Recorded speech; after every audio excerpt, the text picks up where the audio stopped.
तो ये पूरा रोड भी प्राइवेट है।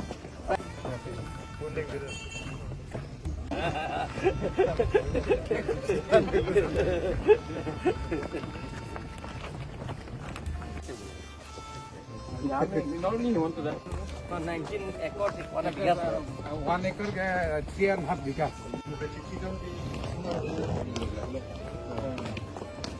이게 난 몰라요. 난 비밀로 봐. I think even the tribals need to get together. Okay. And एक बात Turiram ji and me, we have been fighting for our tribal rights. Yes. We may be in BJP, different parties, whatever. But I think Arunachal Pradesh, in Itanagar और नाहरलगुन, इम्फाल में भी मिलना चाहिए. लेकिन जब तक उनके पास से बात हुआ बुलाए दे देगा। लेकिन जब तक उनको बुद्धि आएगा हम तो पहले शुरू से कर देंगे।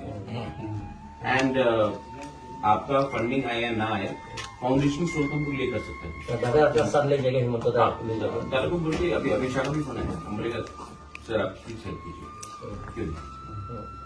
तो वहाँ में मेडिकल कॉलेज है, वहाँ में अगर किसी को बाहर भी जाना है, इंटरनेशनल एयरपोर्ट है, जो भी है एकदम अच्छा एयरपोर्ट है अभी त्रिपुरा एकदम गुवाहाटी मस्त ज्यादा अच्छा बेटर टू गुवाहाटी मैं बोलो मैं फिगर त्रिपुरा एयरपोर्ट बहुत भाग गुवाहाटी का बोल बोला मेरा माँ बाप ने आज हम लोग करते हैं।